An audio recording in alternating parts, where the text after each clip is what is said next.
السلام علیکم ورحمۃ اللہ وبرکاتہ۔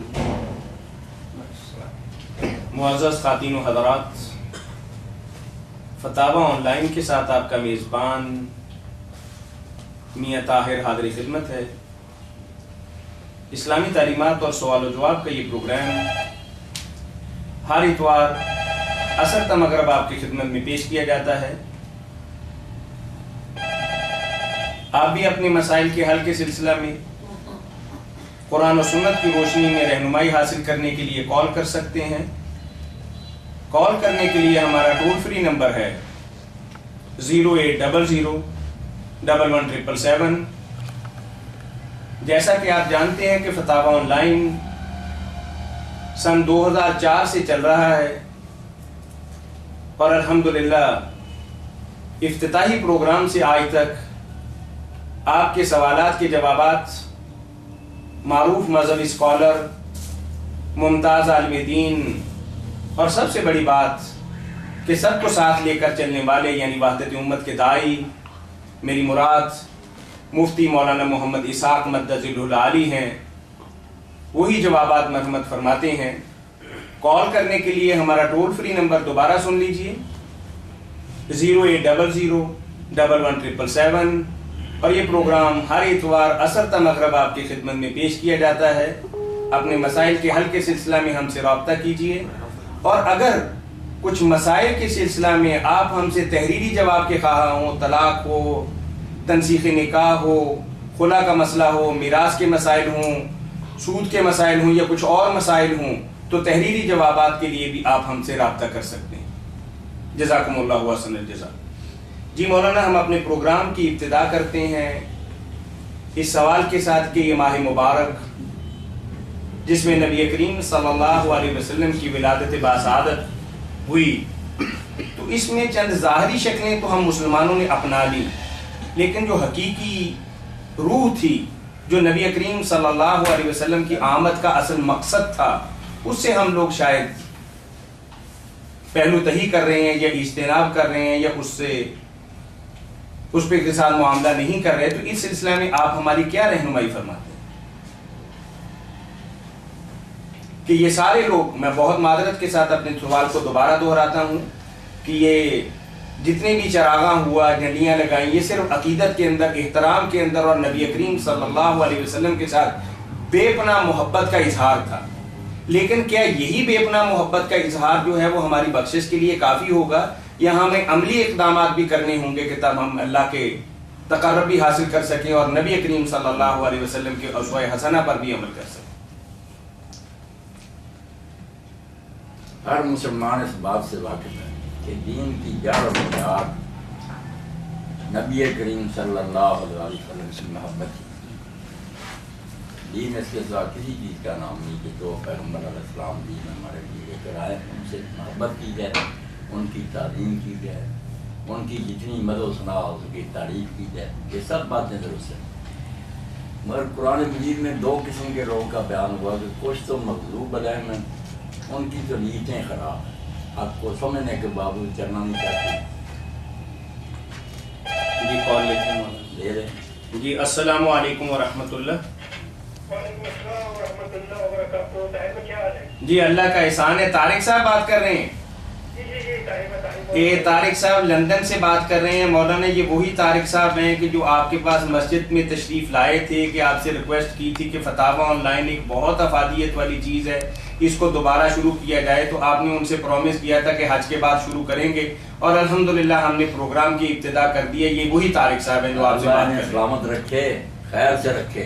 طارق صاحب السلام علیکم ورحمۃ اللہ، بڑی خوشی ہوئی، ملاقات ہوگی آپ سے۔ الحمدللہ جی الحمدللہ۔ جی مولانا فرما رہے ہیں کہ تعارف تو ہو گیا، اگر کسی مسئلہ کے سلسلہ میں آپ ہم سے رہنمائی چاہتے ہیں تو ضرور پوچھیے گا سر۔ جی طاہر بھائی ایک سوال ہے جی جی کہ اصل میں یہ جو ہم نماز پڑھتے ہیں اور نماز کے اندر اکثر لوگ، آپ کو پتہ ہے کہ پاکستان میں پتلون پہنتے ہیں، کبھی شلوار نہیں پہنتے یہاں پہ، جی جی اور پتلون کو نیچے سے جو نا فولڈ کیا جاتا ہے، جی ٹرن دے لیتے ہیں۔ جی اس کو فولڈ کر لیتے ہیں، اور ہمیں کسی صاحب نے بتایا کہ ایک حدیث ہے نبی کریم صلی اللہ علیہ وسلم کی کہ وہ نیچے سے انہوں نے گارمنٹ کو فولڈ کرنے سے منع کیا ہے، ٹھیک ہے ٹھیک ہے. اس جملے میں وہ کہتے ہیں کہ آپ نماز کے وقت پتھروں کو نہ توڑ کیا کریں نیچے سے اور بچہ اس کو لمبا چھوڑ دیں. پھر دوسری طرف ایک اور چیز بھی آتی ہے جس میں یہ کہا گیا کہ اپنے پتھروں کے اوپر رکھا جائے نیچے کا گارمنٹ. ٹھیک ہے, اس میں کس حدیث پر عمل کیا جائے؟ میں سمجھ گیا. میں آپ کے سوال کو ذرا شارٹ کرتا ہوں. آپ نے فرمایا کہ ایک حدیث تو یہ ہے کہ آپ کے ٹخنے ننگے ہونے چاہیے, اور جب ٹخنے ننگے کرنے کے لیے ہم اپنی پتلون کو یا ٹراؤزر کو فولڈ کرتے ہیں تو اس کی بھی ممانعت ہے. تو کس طریقے سے ہم نماز کی ادائیگی کر سکتے ہیں تاکہ سنت کے مطابق عمل ہو سکے؟ یہی سوال ہے نا سر آپ کا؟ چلیں ٹھیک ہے, مولانا جواب دیں گے جی انشاءاللہ. طارق بھائی جو ہے نا حکم کہ ٹخنوں سے اوپر رکھو اپنی شلوار یا پینٹ وغیرہ, یہ ہر حالت میں ہے. فولڈ کرنے کی ضرورت اس لیے پڑتی کہ ہم پہلے شریعت کے خلاف کام کرتے ہیں. ہمارا لباس ہے نا شلوار پینٹ وہ لمبا ہوتا ہے ٹخنوں سے نیچے, پھر نماز کے وقت مولوی حضرات کہہ دیتے ہیں ٹخنوں سے اوپر کر لو لباس ورنہ نماز خراب ہوگی. یہ بات غلط ہے نا. نماز کے لیے یہ حکم مخصوص نہیں, ہر حال میں 24 گھنٹے یہی ہونا چاہیے کہ مسلمان کا لباس جو ہے نا وہ ٹخنے سے اوپر ہو. نبی علیہ الصلوۃ والسلام نے بہت وعید فرمائی نا کہ ٹخنوں سے نیچے جو لباس ہے وہ جہنم میں ہے. اس لیے ہر وقت یہ خیال رکھے فولڈ کرنے کی ضرورت ہی نہ پڑے. تو پہلی بات تو یہ ہے کہ لمبی نہ شلوار سلوائیں نہ پینٹ, ذرا ٹخنوں سے اوپر سلوایا کریں تاکہ یہ فولڈ والی مصیبت نہ پڑے.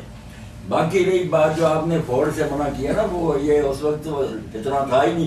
شلوار قمیض اور وہ یہ قمیض پہنی ہوئی ہے کوئی, تو اس کو پوری بنی ہوئی کو پھر اس طرح طے کرنا. اگر ہے نا چھوٹی مثلا بنیان ہے یا ہاف سلیپ پھر کوئی بات نہیں, نماز درستی ضرور. اگر ہے پوری بنی ہوئی بنا ہوا بازو, پھر آپ اس کو طے کریں نا. اس کو علماء کہتے ہیں کہ منع کیا گیا. مگر ایک دوسری تشریح بھی ہے اسی حدیث کی کہ فولڈ کرنے کی بات نہیں, ہاتھوں سے اوپر اٹھانا سجدے کو جاتے وقت نا, پھر شلوار کو چادر کو اس طرح اوپر کھینچنا. اس کی مانت ہے کہ یہ کیا کر رہا ہے تم. اگر وہ کپڑا نیچے بھی لٹکا رہے گا ہے وہ پہلے ہی ٹخنے سے اوپر, ٹخنے کے لیے نہیں, مگر وہ اس لیے نہ اوپر اٹھاؤ کہ وہ بھی نیچے رہے گا تو ساتھ سجدہ کرے گا, زمین پر بچے گا, کیوں اس کو تم اوپر اٹھا دیں. تو یہ تشریح زیادہ مناسب ہے کہ کپڑا اگر ہے نا, شلوار ہے پینٹ ہے, پینٹ کے بارے میں اگر آپ دیکھتے ہیں کہ پھٹ جائے گی وہ الگ بات ہے. ویسے خام خواہ کپڑے کو اوپر اٹھانا یہ ٹھیک نہیں. شلوار ہو تہ بند ہو رہنے دے, آپ بھی سجدے میں پڑ جائیں وہ بھی کپڑا زمین پر سجدہ کرے. یہ متکبر لوگوں کی طرح اس طرح پکڑ کر گھٹنوں سے اوپر کرنے کی کوشش کرنا اس کی بات ہے, یہ نہیں. اس لیے پہلے تو ہمیشہ ہی رکھنے سے اوپر پر رکھیں, پہلی بات. دوسرا کہ جو بھی لباس ہے نا اس کو ہاتھوں سے پکڑ کر سجدے کو جاتے ہوئے اوپر اٹھانے کی کوشش نہ کرو, رہنے دو. بات واضح ہوگی طارق بھائی؟ چلیں, آپ کی بات سے کچھ دوستوں کا اور بھی بھلا ہوگا. تو مولانا نے یہ فرمایا ہے کہ اگر کسی وقت آدمی اپنے بازو کو اوپر بھی کر لیتا ہے تو یہ اس حکم کے اندر نہیں ہے, کیونکہ ہمارا گرم ملک ہے, 48-50 درجہ حرارت ہوگا تو آدمی بعض اوقات اپنے بازو کو ہمیشہ بھی اوپر کر لیتا ہے. اب وہ اس ضمن کے اندر نہیں آئے گا جو مولانا نے بات وضاحت فرمائی.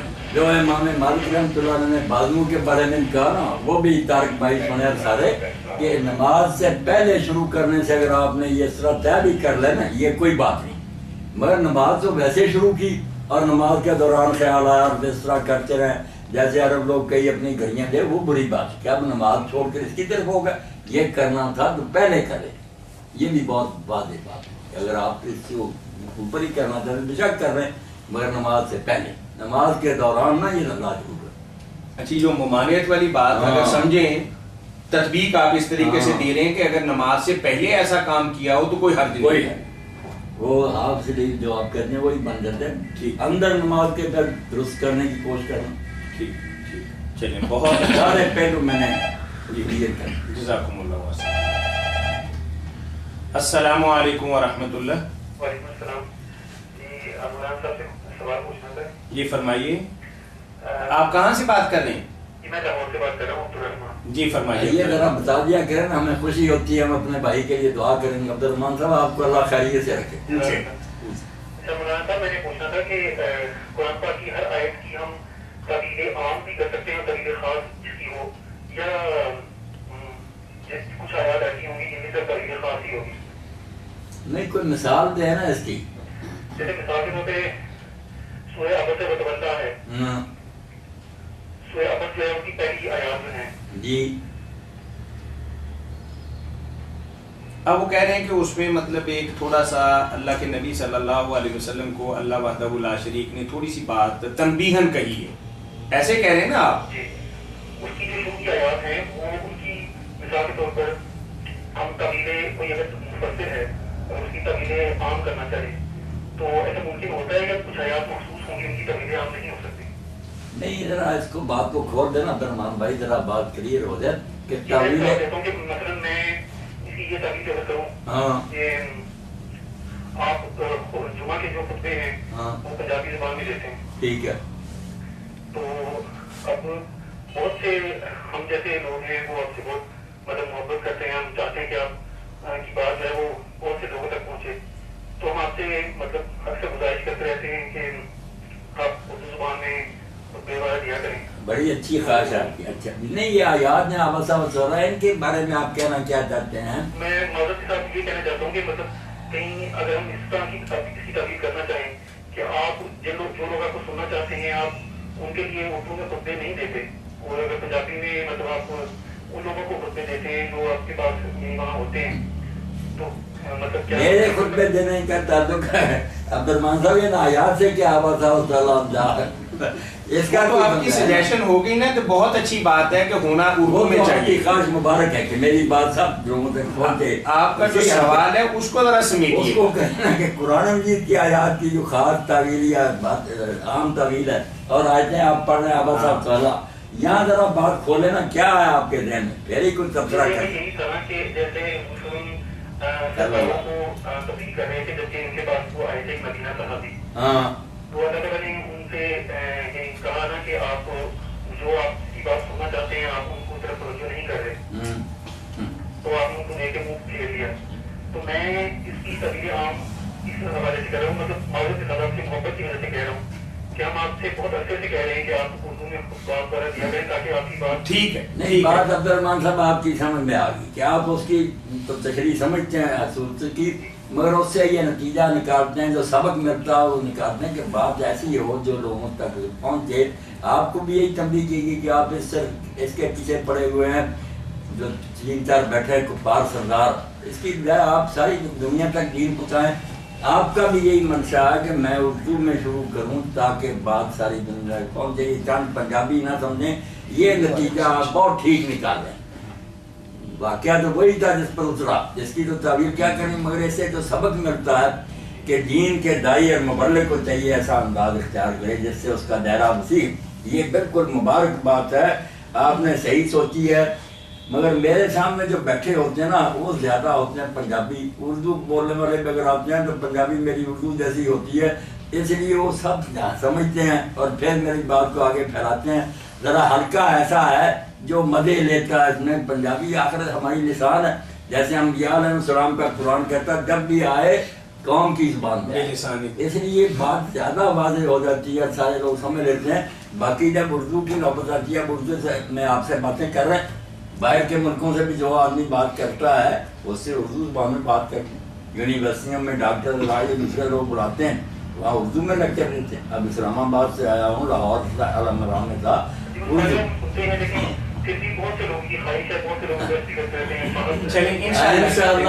یہ پروگرام اسی لیے ہم نے بنایا کہ اردو زبان والے ہمارے دوست نا مشرق مغرب میں رجوع کر سکے. لیکن پھر جو مکمل خطبات ہوتے ہیں نا اگر اردو میں, اب جیسے خلافت کے بہت سے خطبات ہیں جو صرف پنجابی میں ہیں, وہ اگر ہم کسی کو دینا چاہتے ہیں تو دے نہیں سکتے اسی وجہ سے کہ وہ اردو میں نہیں. وہ عبدالرحمان بھائی دینا انشاءاللہ نا, وہ اردو ایسی ہے تو سب سمجھیں گے. عبدالرحمان صاحب دیکھیے, اللہ تعالیٰ مولانا کی عمر دراز فرمائے, 75 ایئرز اولڈ ہیں, نصف صدی کا قصہ ہے کہ ایک خاص زبان کے اندر بات کر رہے ہیں, تو ایسا نہ ہو کہ جو اصل ہم ان سے نکلوانا چاہتے ہیں زبان کی بدلی کی وجہ سے شاید وہ نہ نکل سکے. کوئی دشواری ہو, یہ بھی ہوتا ہے. مادری زبان تو نہیں ہماری اردو, پھر ایک 50 سال کی ایک ممارست ہو گئی, اس کو بدلنا تھوڑا مشکل ہوگا. آپ کی خواہش اپنی جگہ, اللہ تعالیٰ آپ کو جزائے خیر عطا فرمائے. الحمدللہ. باقی عبدالرحمان صاحب اردو زبان سے واقف ہوں, پڑھا ہے شروع سے, لیکن شاعری بھی ادب بھی سب پڑھا ہے, اس زبان سے واقف ہوں. مگر یہ پنجابی ہے یہاں نا جو میرا حلقہ نا سامنے سامعین کا، ان کو بڑی مرغوب ہے اور وہ بہت متاثر ہوتے، جادو ہو جاتا ہے جب اصل زبان میں بات ہو. ویسے بھی ایک لمبی آدھی صدی گزر گئی اسی زبان میں بات کرتے. جی السلام علیکم ورحمۃ اللہ. وعلیکم السلام ورحمۃ اللہ وبرکاتہ. جی بھائی. جی میں اقبال کر رہا ہوں لندن تو. ماشاء اللہ اقبال صاحب کیسے ہیں؟ آپ کی بھی خواہش تھی کہ فتاوا پھر سے شروع ہو جائے، بار بار آپ کا اصرار بھی تھا. یہ جاوید بھائی کے ساتھ ہوتے ہیں. بہت مبارک ہو، اللہ پاک نے ایک دن سلسلہ دوبارہ ماشاء اللہ ماشاء اللہ. آپ کو بھی اللہ خوش رکھے، برکت دے. ساری تنظیمیں بہت زیادہ کوششیں تھی. جی جزاک اللہ. خاص طور سے خصوصی طور سے جاوید بھائی کو بھی اللہ خیر سے رکھے، برکت دے. اللہ پاک کے نام خوش رکھے. اچھا میرا سوال یہ ہے کہ جی جی ضلع مطلب گولڈ اور سونا ہے. ہاں ہاں. تو یہ کہتے کہ 7.5 توڑے کے بعد یہ رزقات شروع ہوتی ہے. جی جی کریں بات. ارے آپ بولتے جائیں نا، آپ بولتے جائیں، آپ سو رہے ہیں. 7.5 توڑے کے اوپر زکات شروع ہوتی ہے. مطلب 10 توڑے ہو، 15 توڑے ہو یا 10 توڑے ہو.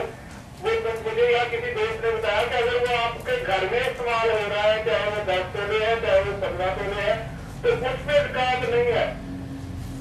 کیا ایسا ہی ہے؟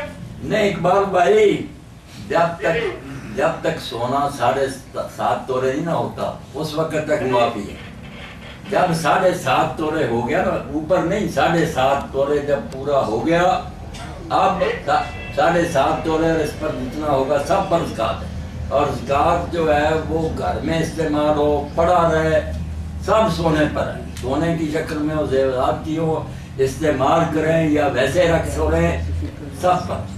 مگر شروع 7.5 توڑے سے ہو. 7.5 توڑے سے کم ہوگا پھر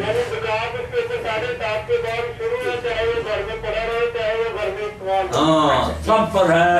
اور یہ بھی ہے کہ سارے پر، کئی لوگ سمجھتے ہیں 7.5 توڑے پر ہے تو 7.5 توڑے پر نہیں جنی، اوپر جو 3-4 توڑے ہوتی جنی نہیں. جب لگ گئی پھر شروع سے لے کر سارے پر، یعنی پہلے گرام سے لے کر 7.5 تولے سے 2 گرام بھی اوپر ہے تو سبھی پہ لگے گی. پر لگی. کیا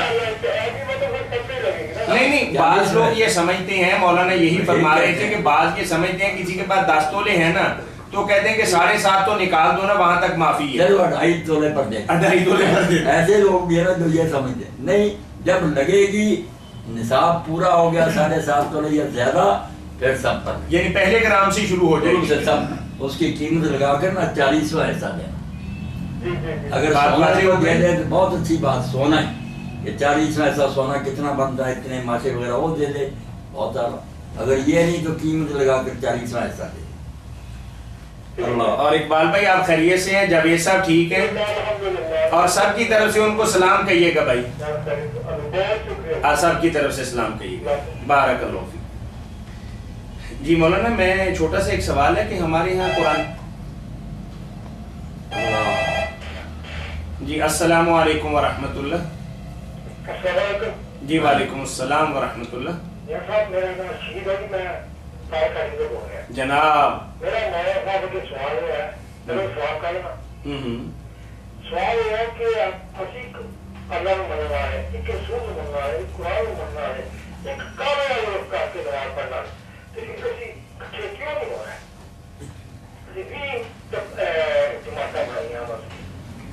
بھائی رشید احمد اللہ آپ کو سلامت رکھے. ملاقات ہو گئی، کافی دنوں سے آپ ملے ہی نہیں. آج ان کی طرف سے چائے بھی ہے یہاں. کئی دنوں سے آپ ملے ہی نہیں، آج اس پر قابو آ گئے. اللہ خوش رکھے، برکت دے. آپ میرے بھائی ہیں. آپ کا سوال جو ہے نا یہ بہت پریشان کرنے والا کہ سارے لوگ اہل اسلام ہیں، مگر میری آواز کو یہ سارے لوگ کہتے ہیں یہ بالکل غلط کہتا ہے. یہ مولوی صاحب تباہ کر رہا دنیا کو کہ کہتا سب مسلمان ہیں، یہ کہتا شیعہ مسلمان ہے، بریلوی دیوبندی. میری اس آواز کو جو آپ کہہ رہے ہیں نا اس کو یہ لوگ فتنہ کہتے ہیں. یہ فتنہ دادا. اصل دین یہی ہے کہ شیعہ کو سنی کافر کہیں، وہ سنیوں کو کافر کہیں، بریلویوں کو کافر کہیں. اس کو یہ دین سمجھیں لوگوں باللہ. اور اگر ہم کہیں کہ بھئی ایک رسول کا کلمہ پڑھ رہے ہیں، وہ کہہ رہے ہیں محمد رسول، اور اذانوں میں کہتے ہیں اشہد ان محمد رسول، اس کے بعد اور کسی ثبوت کی. جو عقیدے ہے نا باقی کہ قرآن کی آیت کو کوئی سمجھتا ہے اس کا معنی یہ ہے، دوسرا سمجھتا ہے یہ ہے۔ اب قرآن میں سے بہت بڑے بڑے عالم گزرے جن کو ہم معتزلہ کہتے ہیں، شیعہ کہتے ہیں، خوارج کہتے ہیں، انہیں یہ سمجھ آیا کہ اللہ تعالیٰ کو کوئی نہیں دیکھ سکتا، نہ اس دنیا میں نہ اگلی دنیا میں۔ اللہ ایسی شے ہی نہیں کہ وہ دکھائی دے سکے، وہ اس سے بالا برکت، وہ رویت باری کے منکر ہو گئے، لا تدرک الابصار انہوں نے پکڑ لیا کہ اللہ کو نہیں دیکھ سکتا۔ کچھ ہم ہو گئے جو سمجھتے ہیں کہ نہیں کسی نہ کسی صورت میں وہ نظر آئے گا، دونوں قرآن سے سمجھتے ہیں، حدیثوں سے سمجھتے ہیں۔ اب ان میں سے کافر نہیں کو مرنا چاہتا، جس آیت سے جو اس کو سمجھ آئی نا وہ دل و جان سے سمجھتا ہے کہ اللہ کے رسول کا قرآن کا یہ مطلب، تو بسم اللہ مبارک ہو، اللہ رسول کریم ہے، کچھ تانگ دینا وہ سینے سے لگا لیں گے، بچہ تو نے ٹھیک سمجھا تھا، دوسرے نے جو سمجھا اس کو بھی پیار دیں گے کہ شاباش تو نے اپنے باپ کی بات نہیں کی تھی، تیرے خیال میں اللہ کے رسول کی بات۔ ایک بات جو آج دہرا دیں، جو ان سب لوگوں کے غور کرنے کی جو مولوی کہتے توبہ پبلک تو الگ رہی، انہیں اللہ ہدایت دے کہ رسول کریم علیہ السلام نے غزوہ خندق کے بعد جب حکم ہوا کہ بنو قریظہ پر چڑھائی کرو، یہودیوں کا قبیلہ جنہوں نے وقت پر غداری کی، حکم ہوا ان کو تباہ کر، مدینے میں رہتے ہوئے انہوں نے معاہدے کے خلاف غداری کر دی، تو نبی کے علیہ السلام نے اعلان فرمایا، سادہ سی بات کہی کہ کوئی آدمی عصر کی نماز بنی قریظہ کے علاوہ نہ پڑھے، ایک حکم دیا۔ اب جب چلتے چلتے دیر ہو گئی تو وقت ہو گیا، ایک گروہ صحابہ کرام کا تھا رضوان اللہ علیہم جنہوں نے یہ سمجھا یار حضور کا ارادہ تھا کہ جلدی کرنا، یہ نہیں مطلب کہ نماز پر بات کر دو، اگر وقت ہو ہی کیا آپ اثر کر کیوں نہ پڑھیں، مغرب ہو رہی ہے، انہوں نے پڑھ لی۔ دوسروں نے کہا ہم یار راستے میں مغرب پڑھ لیں گے، سب پڑھ لیں گے، اثر نہیں پڑھیں گے بنو قریظہ کے علاوہ۔ ایک خیال وہ کہنے لگے، حضور نے کہا اثر نہ کسی جگہ پڑھنا۔ اب دونوں نے ایمانداری سے ایک بات کو سمجھنے میں اختلاف کیا، کچھ نے نماز وقت پر پڑھ لی، وہاں جا کے عشاء پڑھ لی، کچھ نے وہاں پھر جا کر اثر پڑھ۔ رسول کریم علیہ السلام کے سامنے جب یہ بات آئی، حالانکہ آپ کہہ سکتے تھے کہ ان میں سے یہ گروہ سچا دوسرا غلط، نہیں، کسی کو غلط نہیں کیا، کسی کو برا نہیں کیا۔ اب اس سے ہمارے لیے نا راستے آسان ہو، الحمدللہ اہل حدیث بننے کا راستہ بھی نکل آیا کہ جو لفظ پر جم گیا نا کہ اثر کے علاوہ اثر وہاں کے علاوہ وہ ہوگا ظاہری اہل حدیث، جو ہوگا سمجھ سے کام لینے والا کہ یار منشا تھا جلدی کرنے فقہ وہ ہو گیا اہل فقہ، اور وہ فقہائے کرام ہو گئے اجتہاد کرنے۔ دونوں گروہ جنتی حضور کے پیارے، کسی کو برا نہیں کہا۔ اب امام ابن قیم جیسے وہ فقہ سے بھی چل گئے، وہ کہتے ہیں میں ہوتا نا تو ان میں ہوتا جنہوں نے نماز وقت پر پڑھی۔ ابن حزم کہتا ظاہریت پائی ساری نمازیں جاتی نہیں، بے شک 10 دن جاتی، میں اثر وہاں ہی پڑھتا جاؤں۔ اب میں نے کون بولا، حضور نے نہیں فیصلہ کیا۔ تو سبحان اللہ، اللہ کے رسول علیہ السلام کیسے کریم ہیں، پیارے ہیں، دونوں امتی گروہوں کو برحق کا۔ تو جانے دو یہ جھگڑے، ایمانداری سے جو بندہ قرآن سے اور حدیث سے بات نکالے گا، نیت بدلا ہو نہ امت میں فساد ڈالنا چاہتا، وہ کچھ کہے میں کچھ کو، ہم دونوں جنتی۔ جس کی ہوگی نیت خراب، شرارتی ہوگا امت میں فساد، وہ صحیح بات بھی کہے گا دوزخ میں جائے گا، اس کی نیت بد ہے، وہ فتنہ چاہتا ہے۔ فتنہ چھوڑو، تحقیق کرو، پھر جو بھی سمجھو گے۔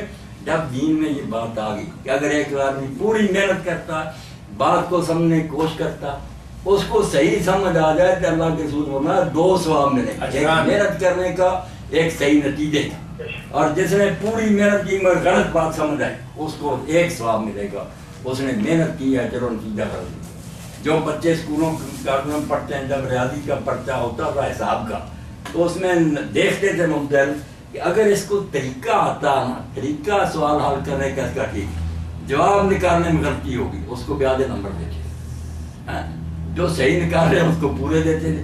تو یہی بات دیکھنے کہ طریقہ ٹھیک ہے۔ اگر یہ شیعہ اور سنی اور بریلوی بیچارہ کھپ گیا ایسے حدیثیں پڑھتے گھومتے، اس کو یہی سمجھ آئی تو ہم جنت کے دروازے پر کیوں پہرے دار بن کر کھڑے ہوں کہ ہمیں داخل نہیں ہوئے، جنت ہمارے باپ کی ہے۔ بریلوی جاتا ہمیں کیا ٹکڑی پہ ہمارا بھائی، شیعہ جائے جو بندی جائے، جو نیت بات ورانا وہ اہل حدیث اور دیوبندی بیان اس کا زیادہ فتنے کا جزاکم اللہ احسن الجزاء۔ ہم بھائی رشید بھائی فساد نہیں کرتے، ہر جگہ یہ کہیں گے، اسلام آباد میں کہا، ہر جگہ کہیں گے مسجد کہ یہ جتنے ہیں نا جو کہتے ہیں لا الہ الا اللہ محمد رسول اللہ، ہمارے بھائی ہیں، مسلم ہیں، بالکل جنتی ہیں۔ چلیں ایک جو خرید بھی شرارتی ہے نا، وہ نہ ہونا. ٹھیک. صوفی صاحب ایک تو میں بتانا یہ چاہ رہا تھا کہ الحمدللہ آپ کا بیٹا 2-3 دوستوں کو ساتھ لے کے آیا ارسلان. ایک تو خوشی کی بات یہ ہے کہ وہ مولانا کا بہت زیادہ فین ہے, اور دوسری بات یہ ہے کہ آپ جو مجلہ نکالتے ہیں علم و آگہی, اس کی بھی وہی تھیم ہے کہ سارے مسلمان ہم اکٹھے مل کے چلتے ہیں, وحدت امت کا پرچار آپ کرتے ہیں. اللہ تعالیٰ آپ سب کو جزائے خیر عطا فرمائے. بہت شکریہ, بہت شکریہ. ٹھیک ہے.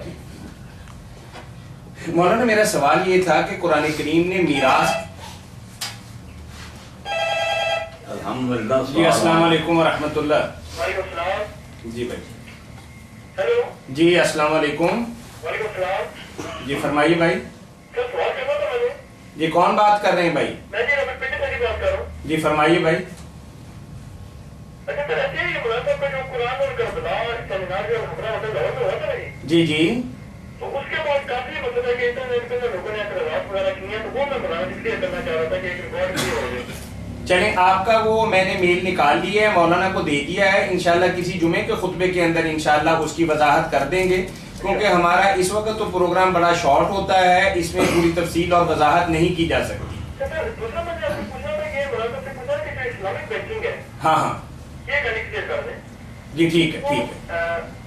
جامعہ الازہر والے اور علم نشائی علماء جو ہیں جی جی وہ یہ کہتے ہیں کہ یہ جو موجودہ سود ہے یہ وہ سود نہیں ہے جو قرآن میں بنا ہے. یہ تو علی حسین جب بات کہتا ہے نا کہ جو سود قرآن کے نزول کے زمانوں میں تھا وہ استحصال تھا, غریب مجبوری سے لیتے تھے قرضہ, ان سے لوگ ظالم دیتے تھے, سود وہ حرام تھا. اب یہ تجارتی سود جو ہے کہ لوگ اپنا کاروبار بڑھانے کے لیے لیتے ہیں, اتنا لاکھوں کروڑوں کماتے ہیں, یہ کوئی نہیں وہ سود. یہ باتیں ان کی علی حسین بالکل سود ایک ہی ہے, غریبوں سے لیا جائے, کاروبار والوں سے لیا جائے.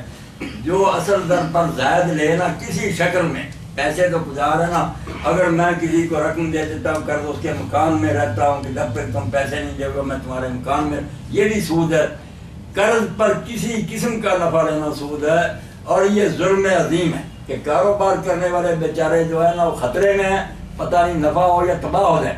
یہ آرام سے بس لیتا رہتا ہے, جون کی طرح خون چوستا رہتا ہے کہ میں نے جتنے لینے تم بے. اگر ایمانداری سے یہ تجارت کر رہے ہو تم یا کاروبار تو اکنامک سے اس کی اجازت دیتی ہے کہ ایک فریق جو ہے نا وہ رسک رہے اور دوسرا آرام سے کنارے پر بیٹھا پیسہ لگتا رہا. دو چیزیں دین کے مطابق کو بینک کریں تو پھر اسلامی ہوں گے, یا مزاربت کرے یا مشارکت کرے. مزاربت کیا ہے کہ پیسے دے دے وہ بینک کو ایک آدمی, اور وہ کہا کہ یار جو نفع ہوگا نا اس حساب سے تقسیم کر دیں گے, اگر نقصان ہوگا تو میرا ہی ہوگا. مزاربت میں پھر کام کرنے والے کا نقصان نہیں ہوتا, جس کے پیسے ہوتے ہیں انویسٹر جس کو کہتے ہیں, جو سرمایہ اس کا کم ہو جاتا ہے. نفع ہوگا تو تقسیم کر دیں گے, وہ بھی یہ مقرر نہیں کہ اتنے پیسے لینے نہیں, شرح مقرر کریں گے کہ اگر نفع ہوگا تو 25% یا 100% 70% اس کو ملے گا, اتنا اس کو ملے گا نسبت, اور اس میں یہ ہوگا کہ نفع ہوگا تو اس نسبت سے تقسیم کر لیں گے.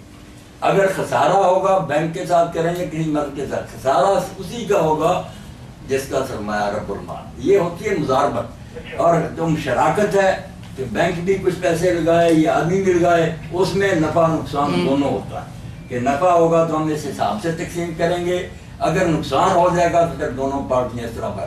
یہ دو چیزیں جب تک یہ نہیں ہوتی اس کا نام اسلامی بینک رکھیں یا خدا رکھیں, سب فراڈ ہے, دھوکہ دینے کا طریقہ ہے, اسی سود پر لیبل لگا دیتے ہیں, دوسرا کچھ نہیں. یعنی آپ کے کہنے کا مطلب یہ ہے کہ جو کنونشنل بینکنگ ہے وہ تو یعنی کہ سود ہی ہے. سود, یہ سب سود ہے. یہ جو اسلامک بینکنگ چل رہی ہے یہ بھی یعنی کہ جو روایتی آپ بات کہہ رہے ہیں یہ جو اسلامک بینک پاکستان میں نہیں, کوئی اسلامی بینک نہیں, یہ سود ہی. یہ مولانا تقی عثمانی سے انہوں نے ہیرا پھیری سے فتوے لیے, مگر ایک شاعر رسالہ کراچی سے نکلتا دیوبندی علماء کا 100 سے زیادہ نے فتوے دیے کہ تم نے ڈالر لے کر دین خراب کر دیا تقی. کس طرح حلال ہے یہ سارا, سود اور حرام ہے. نہیں کسی جگہ نہیں, اور یہ ہو بھی نہیں سکتی. علی حسین میں صاحب کہہ دوں, سود ختم نہیں ہو سکتا جب تک ہم دنیا کی سپر پاور نہ بن جائیں کہ ساری دنیا ہماری مٹھی میں ہو, کہ نہ سود لیں گے نہ کسی علاقے میں کسی کو لینے دیں گے. جیسے حضور پر میں جب اقتدار ہو گیا, ورنہ ایک پارٹی سود ختم کرے کس طرح کرے گی. ہم آپ نہیں لیں گے مگر دوسرے لوگ کاروبار جو کرتے ہیں ملک ہم سے, وہ کہیں گے ہم نے تو سود لینا, ورنہ تجارت بند ہو جائے گی. نجران کے عیسائیوں کو آپ نے اس وقت کیا دیا، میرا اقتدار ہے، اور میں اگر سود تم بھی لوگ فیشن ہو جائے گا اور چڑھائی کر لے گی. کہ اس طرح سود بند ہو سکتا ہے باتوں سے کہ مسئلے دے دو، فتوے دے دو، کچھ نہیں. اس عبوری دور میں جو بچے نوکریاں کرتے ہیں بینک میں وہ بھی کرتے رہے، جو کاروبار ہو رہا ہے وہ بھی جس طرح اور برائیاں ہو رہی ہیں، مگر ان کو برائی مانے. اور ہمارے جو معیشت دان ہے نا، یہ محنت کر کے انگریزوں کی کافروں کی تقلید چھوڑ کر اتحاد کریں، کوئی راستہ نکالیں کہ مزاربت اور مشارکت کسی طرح آ جائے، اسلام لانے کی کوشش کریں. پھر شاید جب تک یہ کھاتے پیتے رہیں گے رسول اللہ معافی دے گا. آخر مکی دور میں اور مدینہ شریف میں اتنے سال جا کر حضور کا چچا عباس کھاتا رہا، صحابہ کھاتے رہے. بند کس دن ہوا؟ جب حضور نے آخری حد کیا. بہت ہونے سے چند دن پہلے کیا میں سود ختم کرتا ہوں آج عباس کا. یہ مذاق ہوتا ہے، ایک سسٹم چل رہا سیٹ اپ، اس کو فتووں سے بند کیا جا سکے. پہلے کوئی بھائی ماحول بناؤ کہ کسی شخص کو سود نہ دینا نہ دینا، ورنہ کسی جگہ بھی چلتا رہے گا نا، لوگ آپ کے بینک چھوڑ کے ادھر دوڑ جائیں گے کہ ادھر مقرر منافع ملتا. بند نہیں ہو سکتا.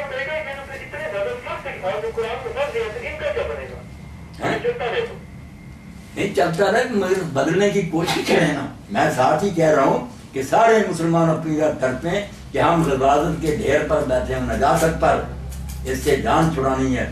سمجھدار لوگوں نے کوئی طریقہ نکالنا جس سے سود میں ختم ہو، وہ کوشش جاری رکھنی. یہ نہیں کہ آرام سے کھاتے رہو، مگر اس وقت یہ معاشی مثال بیان کرنے کا کوئی ڈر. کوئی کہہ دے کہ یہ انشورنس حرام ہے، کیا ہے، لوگوں کو مصیبت میں ڈالے گا. وہ انشورنس قائم کرو جو اسلامی حکومت میں کہ کوئی دیتا ہے حصہ یا نہیں پریمیم.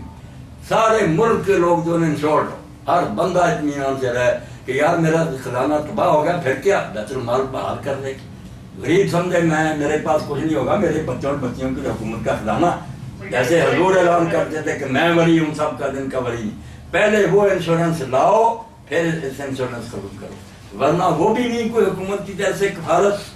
اور غریب اپنی چیز انشور نہ کرائے، کالی ڈاکو لے لیں، کیا بنے گا اس غریب کا؟ کرا سکتے آپ بالکل. میرا میں صاف کہتا ہوں کہ انشورنس کراؤ. بہت شکریہ آپ کے کال کرنے. یہ اگلے ہفتے پہ رکھ لیں نا، اس بار بھی آپ خریدیں نکلے تو لے لیں. چلیں باقی اگلے ہفتے پہ رکھ لیں. کوئی سوال اگر باقی یہ دور معاشی مسائل کا نہیں، بالکل تو مسئلے بیان کرے حلال حرام جھوٹ بولتا وہ بھی نہیں عمل کرتے. بکری کیا مولانا آپ نے بہت خوبصورت بات کہی کہ جب تک اقامت دین نہیں ہوگا اس کے لیے دن رات ایک کرنا ہے. اس کے لیے تو ہم کوشش ہی نہیں کرتے. نہیں کرتے پھر مجرم. نہ ہمارے علماء کا طبقہ نہ مدارس دینیہ ہیں، اقامت دین کی جدوجہد کے اندر تو یہ لوگ شامل ہی نہیں ہیں. جی السلام علیکم ورحمۃ اللہ. جی السلام علیکم ورحمۃ اللہ. جی جی جی فرمائیے.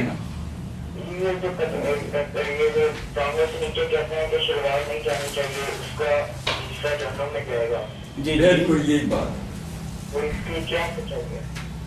یہ بالکل سچی بات. اللہ کے رسول علیہ السلام سے نا سنی شیعہ دونوں مسلکوں میں ایک ہی فتویٰ ہے کہ ٹخنوں سے نیچے جو لباس ہوگا نا دوزخ. بالکل ناجائز ہے یہ بات، تکبر کی بات ہے، غرور کی بات ہے. پھر لوگ کہتے ہیں کہ اوپر ہوگا، لوگ ٹھٹھے کریں گے، تو پتہ تو چل گیا کہ آپ ٹھٹھوں کی وجہ سے اندر لوگ مسکین سمجھیں گے، اس سے بچنے کے لیے تکبر کرتے ہیں کہ نہیں چودھری بن کر دکھاؤں نیچے.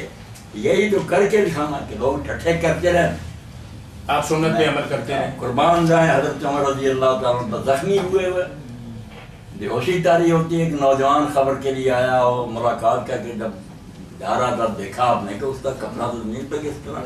صحیح بخاری میں آپ نے اس کو کہا بیٹا کپڑے کو اوپر کر، ایک تو اللہ کا حکم مانے گا تو، دوسرا کپڑا صاف رہے گا، اگر گھسلا جائے گا گندگی لگے گی. اس وقت بھی نہیں رکے کہ اس بچے کو میں مرتے وقت بھی صحیح بات سمجھا دوں. تو یہ مسئلہ کوئی میرے بھائی اختلافی نہیں ہے، بالکل ساری امت کا اوپر رکھنا چاہیے.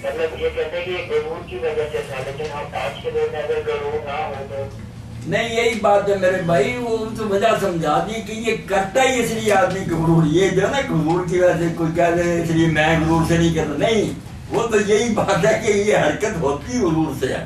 جیسے کہ شراب کو کہا جائے کہ نشے کی وجہ سے حرام ہے. اب کوئی متجدد اٹھے کہ نشے کی وجہ سے حرام ہے، میری عادت ہوگی، میں پیتا ہی اتنی ہوں کہ نشہ نہیں ہوتا، تو کیا مسئلہ بنے گا؟ اس لیے ایسے بہانے نہ بنائیں. سیدھی بات ہے کہ آپ کو تکلیف کیا ہے کہ کپڑا نیچے کر دیں، تکبر جو ہے کہ بڑا بننا چاہتے ہیں. چلے بہت شکریہ بھائی آپ کا. وہ مفتی صاحب میری طرح یہ نا کہ دیکھا میرا بچہ نیچے کرتا، میں نے بھی مسئلہ نرم کر لیا. جی السلام علیکم ورحمۃ اللہ.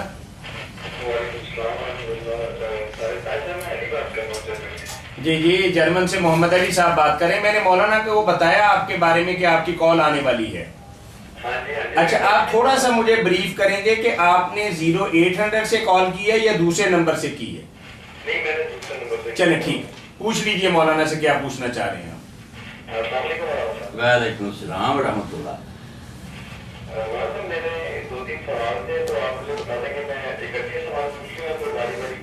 نہیں کوئی ایک ایک کر کے پوچھ لینا، جس اگر زیادہ ہو گئے معذرت کر لیں گے. باقی اگلی قسط چلیں ایک سوال تو کیجیے نا آپ. یہ نہیں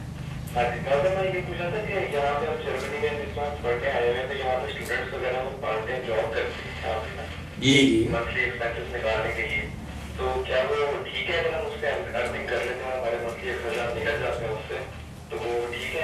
نہیں آپ کو قانونی طریقے سے گورنمنٹ آف جرمن منع کرتی ہے کام کرنے سے؟ نہیں پتہ کیا دو طرح کے کام ہوتے ہیں. ایک تو جرمن گورنمنٹ الاؤ کرتی ہے جو اسٹوڈنٹ کا کام وہ ہوتا ہے، اور ایک دوسرا ہوتا ہے لیکن اس میں آپ یہ کہ آپ ٹیکس نہیں پے کرتے. تو یہاں پہ آپ نا اپنی محنت دوسری جو جس ٹائپ کا بھی کام ہوگا وہ کر لیں گے، لیکن اس میں آپ کو ٹیکس نہیں پے کرنا پڑے گا. لیکن جو گورنمنٹ الاؤ کرتی ہے تو آپ کو ٹیکس پے کرنا پڑتا ہے.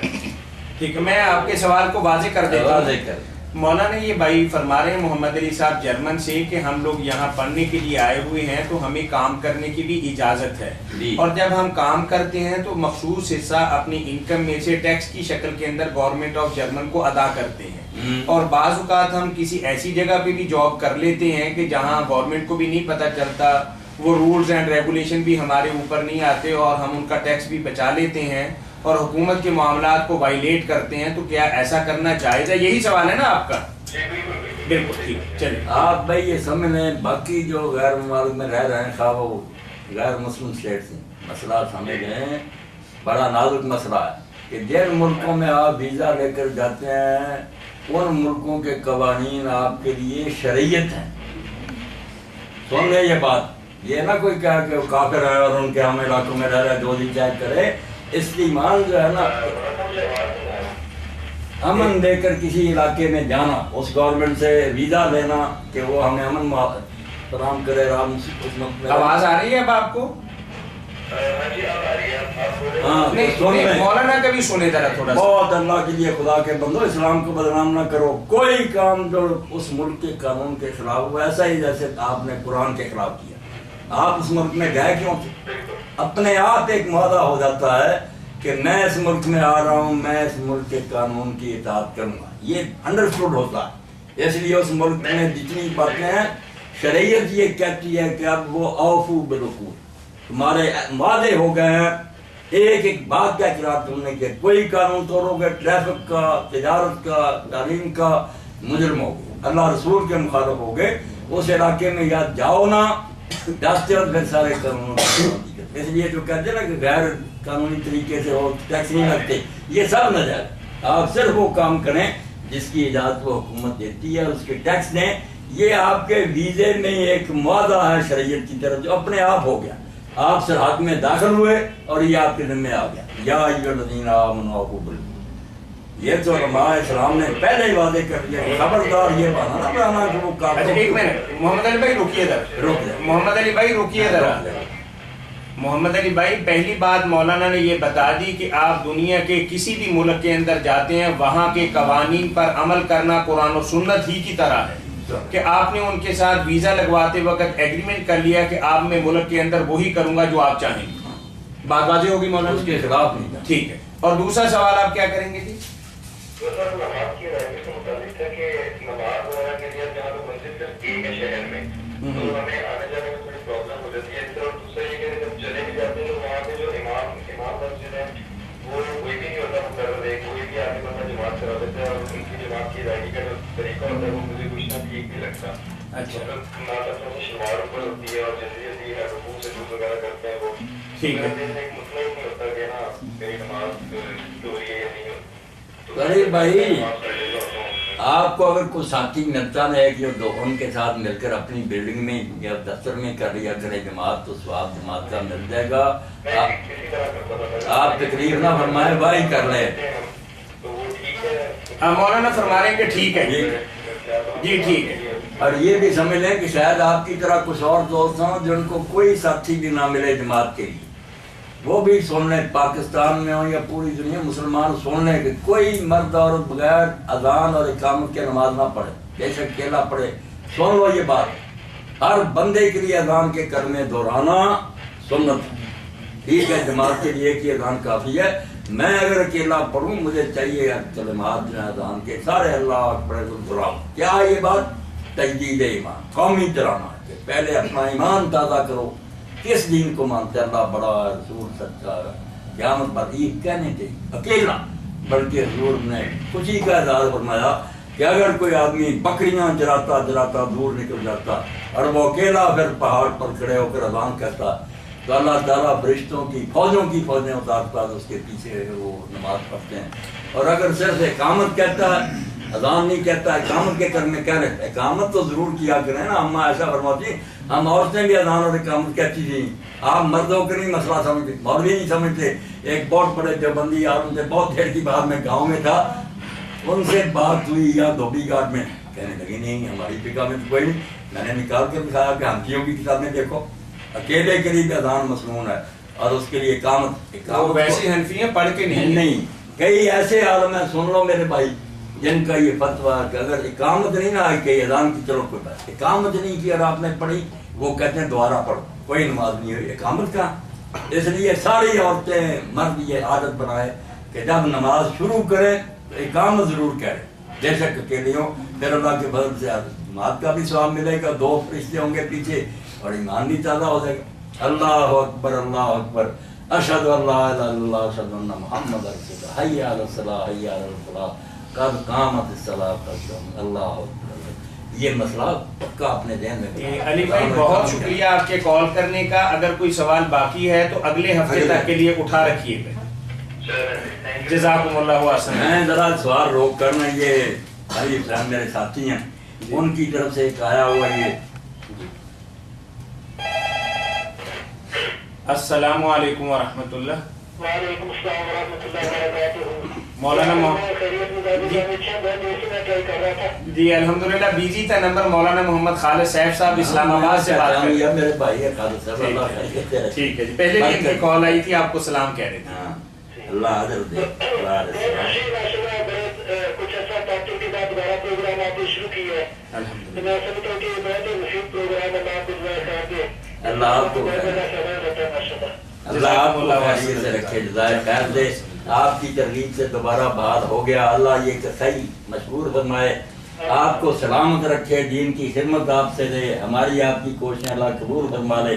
تمام صحیح کو شریف آپ کو بہت ہی زیادہ دعا کر دے. لوگوں کے لیے بہت ہی مفید اور مؤثر پروگرام ہے. بہت سارے لوگوں کو مسائل پوچھنے کی ضرورت پیش آتی ہے, تاکہ ان کے لیے بہت ہی آسان طریقے کا آپ کا اللہ پاک سے قبول فرمائے. آمین جی آمین آمین آمین. حیاکم اللہ وبیاکم, جزاکم اللہ احسن الجزا. یہ علی حسین کا جو سوال نامہ آیا نا, سارے سوالوں پر آپ بات نہیں کریں گے, اس کا ایسا کہ کچھ بیان کر دو. ایک ایسا کہ اگر مر گیا نا اس دوران میں تو قرض رہ جائے گا. یہ ایک اسلام آباد میں ایک بزرگ عالم ہے توصیف الرحمان صاحب, اللہ ان کو سلامت رکھے, مگر انہوں نے میرے یاد ہمراہ کی جو تقریر تھی نا اس پر تبصرہ فرمایا کی تھی. ان کی موت نے پوچھا ان سے, تو انہوں نے جو باتیں کہیں وہ ایسی ہیں کہ جن میں ایک بات کا تو دل کو بیان کرنا.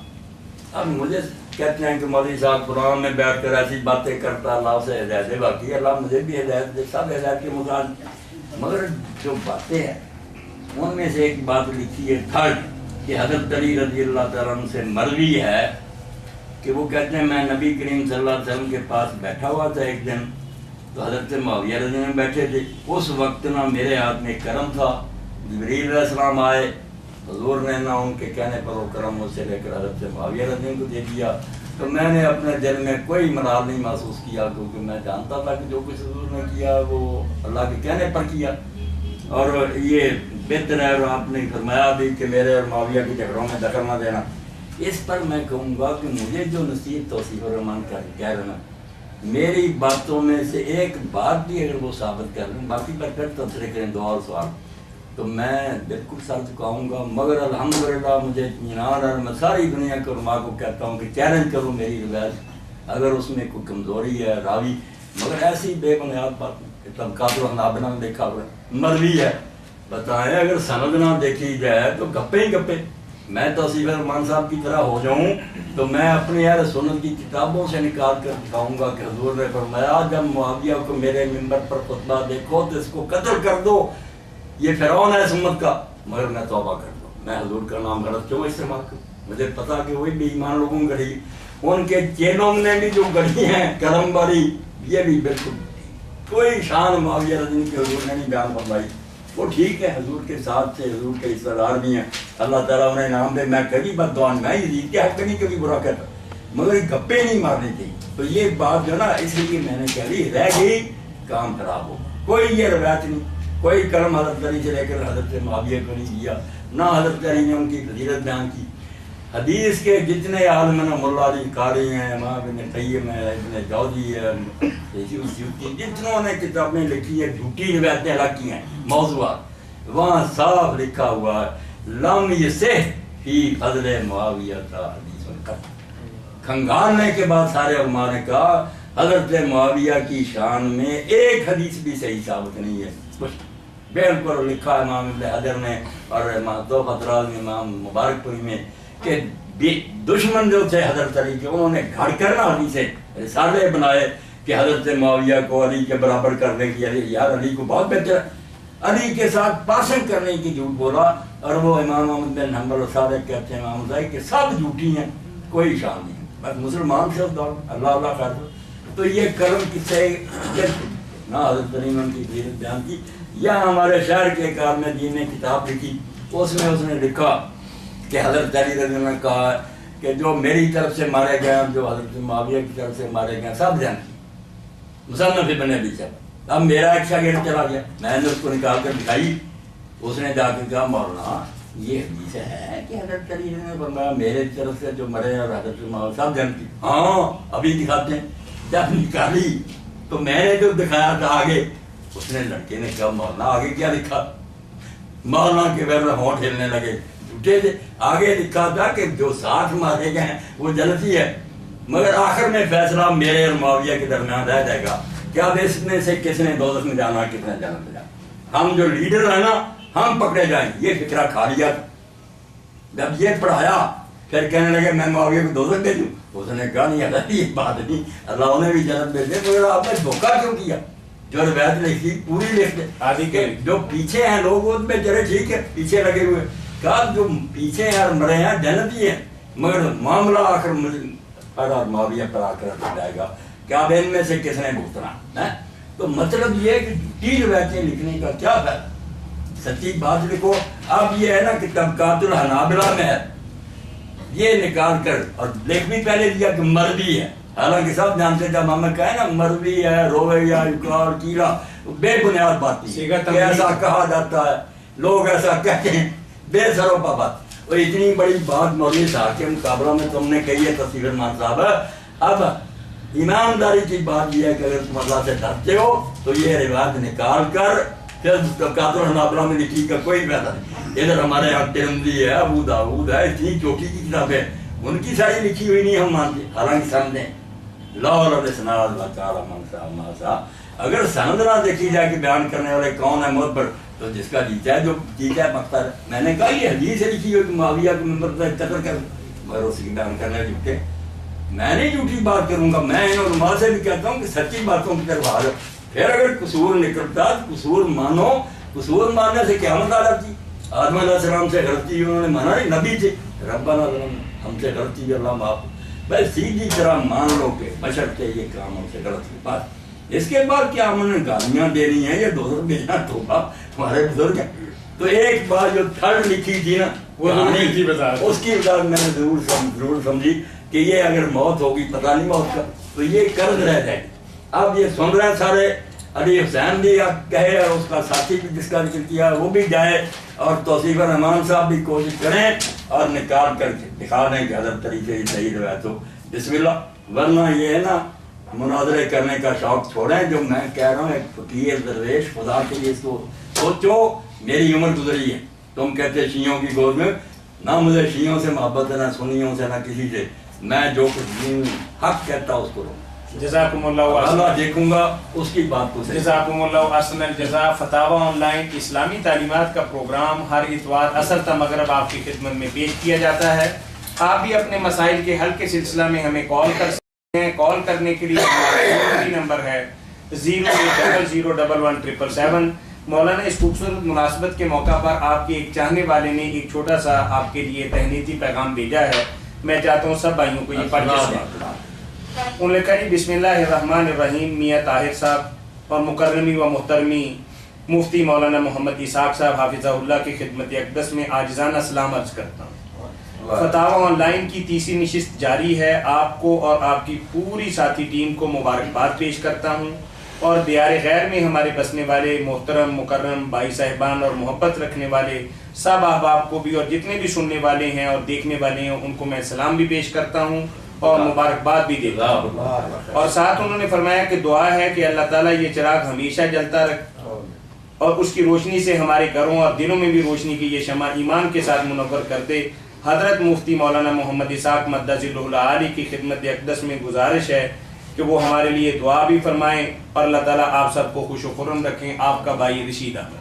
بس اس پر میں آخری کیا کہ ختم کریں کہ مولانا توصیف الرحمان صاحب نے اللہ علیہ السلام رکھے میرے لیے دعا کی کہ اللہ انہیں ہدایت دے، باقی ہر لمحہ ہم ہدایت کے محتاج ہیں، اہدنا الصراط المستقیم بھی نہیں اٹھا سکتے، مگر یہی دعا میری ان کے لیے بھی، وہ بھی جدل اور مناظرہ، پہلے بھی ان کا سر جھگڑے، بریلویوں سے جھگڑوں سے نجات پائیں، یہ جھگڑے کوئی بات نہیں، یہ ایک بیماری ہے، اس کی بجائے تحقیق کی طرف آئیں کہ جو دوسرے کہتے ہیں بیچارے ان کو بھی غور سے سنو۔ اب میں اس جمعہ کے خطبہ میں ایک حوالہ دوں گا جو دہرا دوں کہ بڑا دیوبندی عالم ان دنوں مشہور جو ساری دنیا کو رکارتا، الیاس گمن، اس نے ایک کتاب لکھی ہے بریلویت، 500-600 صفحے، میں چھوڑتا نہیں کوئی، سب پڑھتا ہوں کہ یہ کیا بمباری کر رہے ہیں ایک دوسرے کے خلاف۔ اس کا حل سوچتا ہوں، میں سوچتا ہوں بریلویوں نے کیا سوچنا کہ یار اپنے ایک مسلمان گروہ پر اس نے وہاں ٹھٹھا اڑاتے ہوئے کہ مولانا احمد رضا خان بریلوی رحمۃ اللہ علیہ نے ایک جگہ کہا کہ میں اس نوبت کو پہنچ گیا، میں اپنی بیماریاں بڑھاپے کی وجہ سے، جہاں عالم کے لیے بھی سنتیں جو ہے نا مقدہ وہ معاف ہو جاتی ہیں خدا کے نفل، میں نے نفل چھوڑ دیا مگر سنتے پھر بھی ادا کر رہا ہوں، حالانکہ میں اس سٹیج پر ہوں کہ جہاں سنتیں بھی معاف ہو جاتی، وہاں لکھتا ہے گھومن کہ یہ مسئلہ دنیا کی کسی کتاب میں نہیں ہے، اس کو اعلیٰ حضرت کہتے ہو، یہ کہتے ہو، اس نے یہ گپ مار دی کہ سنتیں معاف ہو جاتی۔ اے اللہ کے بندے، اور تو گزارا تم رد المختار فتاوی شامیہ ہی دیکھ لیتے سنن اور نوابط کا بیان تو تمہیں صاف پتہ چلتا تھا کہ وہاں لکھا ہے کہ جو عالم دین ہے لوگوں کو مسائل بتاتا ہے اس کے لیے سنتیں جو ہے نا معاف ہو جاتی ہیں، اور بڑے بڑے علماء جو ان کو نہ سنتے چھوڑو، یہ خلق خدا جو بیٹھے ان کو دین بتاؤ، فرض ہی کافی ہے۔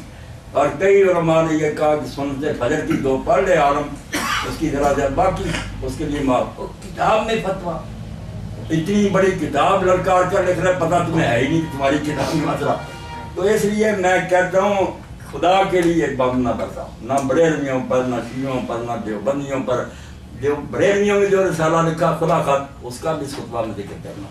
ایک جاہل کہتا ہے کہ سب کا نماز جنازہ درست ہے، نماز پر، وہ جاہل میں ہی نام لیے گئے، ایک جاہل یہ کہتا، حالانکہ یہ ہے یہ ہے یہ سب ان روایتوں کا پوسٹ مارٹم کروں گا کہ مفتی صاحب ان میں کوئی جان ہے، خدا کے لیے امت کو لڑانے سے بعد آؤ، یہ جو روایتیں تمہیں لکھ رہے ہو جھوٹی ہیں، جن میں سے ایک نمونے کے طور پر ریکارڈ وہاں ہی کرانی کہ ایک جنازہ آیا اور کوئی مثال نہیں کہ نبی علیہ السلام کے سامنے ایک جنازہ آیا، آپ نے پڑھنے سے انکار کر لیا، لوگوں نے پوچھا حضور آپ سے سب کا جنازہ پڑھ لیا، اس کے فرمایا یہ حضرت عثمان رضی سے بغض رکھتا تھا اس لیے میں اس کا جنازہ نہیں پڑھوں۔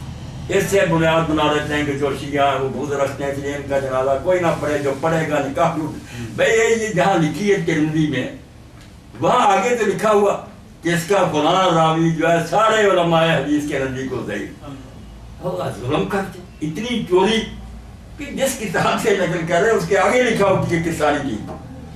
تو یہ باتیں جمعہ کے خطبہ میں انشاءاللہ بیان کروں گا تاکہ پتہ چلے جو بندی ہو، بریلوی ہو، شیعہ ہو، اہل حدیث ہو، سارے مولوی جھوٹ پر ہو گئے، جھوٹ سے کام چلاتے ہیں.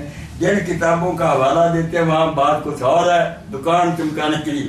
اللہ سے ناراض ہو جائے، ورنہ اگر یہ اللہ سے ڈر جائے نا اور گروہ بندی تو اگلے دن ہی صلح ہو گئی، اکٹھے نماز پڑھیں گے، محبت کریں گے. کیا ہے باتیں؟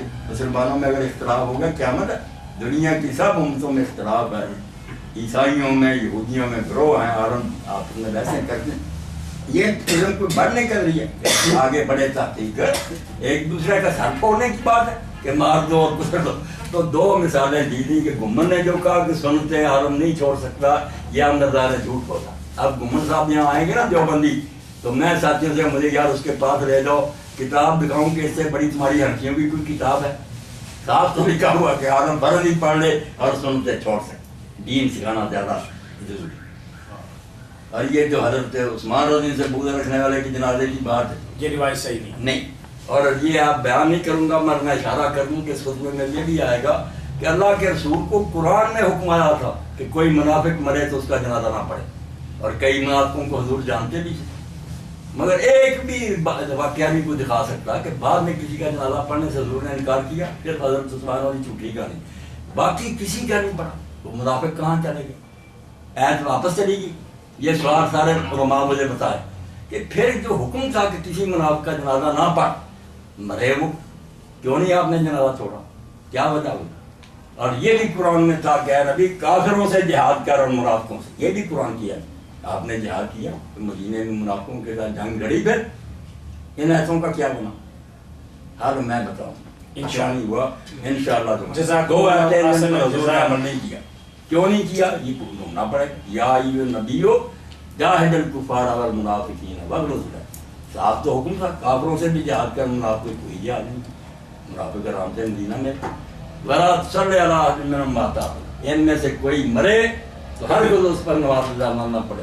تو پھر مرے ہی آپ کی زندگی کیوں جنازے پڑھتے رہے؟ ایک بھی قصہ نہیں کوئی دکھا سکتا کہ آیا ہو جنازہ تو آپ نے کہہ دیا قرآن نے مجھے روک دیا، میں منافق کا جنازہ نہیں. بڑا مشکل سوال ہے اور حل اس کا انشاءاللہ جمعہ میں جو واخر دعوانا. جزاکم اللہ احسن الجزاء. ہم شکر گزار ہیں مفتی اعظم پاکستان محترم مولانا محمد اسحاق مدد العالی کے، جو آپ کی طرف سے آنے والی فون کالز اور دیگر سوالات کے جوابات مرمت فرما رہے تھے. میں بتاتا چلوں کہ مولانا محترم ستیانہ روڈ پر رحمان جولر والی گلی کے اندر خطبہ جمعہ ارشاد فرماتے ہیں، اور جمعہ کے خطبہ کے بعد مولانا کے وہاں ایک علمی مجلس کا انعقاد ہوتا ہے. اگر آپ کے دل دماغ اور ذہن کے اندر کچھ مزید سوالات ہوں، تاریخ کے حوالے سے، وضاحت کے حوالے سے، کوئی حدیث دیکھنا چاہتے ہوں، کوئی اور تشریح پوچھنا چاہتے ہوں، تو آپ وہاں تشریف لا سکتے ہیں. اس کے ساتھ ہی ہمارا پروگرام فتاوی آن لائن اختتام پذیر ہوتا ہے. آپ بھی اپنے مسائل کے حل کے سلسلہ میں ہمیں کال کر سکتے ہیں. کال کرنے کے لیے ہمارا ٹول فری نمبر ہے 08001117777. اس کے ساتھ ہی مجھے اور محترم مولانا صاحب کو اگلے ہفتے تک کے لیے اجازت دیجیے. اللہ حافظ. السلام علیکم ورحمۃ اللہ وبرکاتہ. کہ مشرق مغرب میں جس کا ارادہ نہ کسی مسئلے میں بات کرے وہ وہاں سے کرے گا، یہاں آ جائے. اگر تسلی نہ ہو تو مجھے